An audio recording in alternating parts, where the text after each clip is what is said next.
I think if you look at the President Trump's administration right now, the promises it made about peace in the Middle East, peace on the world stage, actually, we're finding that the president is seeing a much more difficult outlook on multiple fronts, not just in Gaza, which of course was the first milestone he claimed, with Special Envoy Steve Witkoff getting credit for sealing the first phase of the ceasefire deal.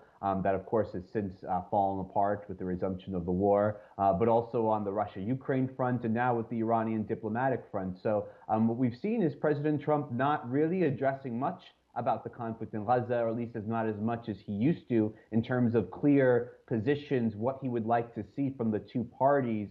I think that, whereas Steve Witkoff played such an important role perhaps early on, now he's being deployed for both the Iranian nuclear diplomacy file as well as the Russia-Ukraine file. So I think we won't see much change right now from the administration until there's a dedicated effort to really figuring out what exactly are the conditions, not just for Hamas, but for Israel as well, whether there'll be any ultimatum delivered to Prime Minister Netanyahu. Now, of course, traditionally, President Trump has been seen as a close ally of Prime Minister Netanyahu, especially during his first administration. But there has been times where he's been willing to challenge him. And I think that very important to note, Prime Minister Netanyahu's last visit to D.C. did not score all the points for him that he would have liked, whether it was on Iran or Gaza or the Arab plan for post-war Gaza.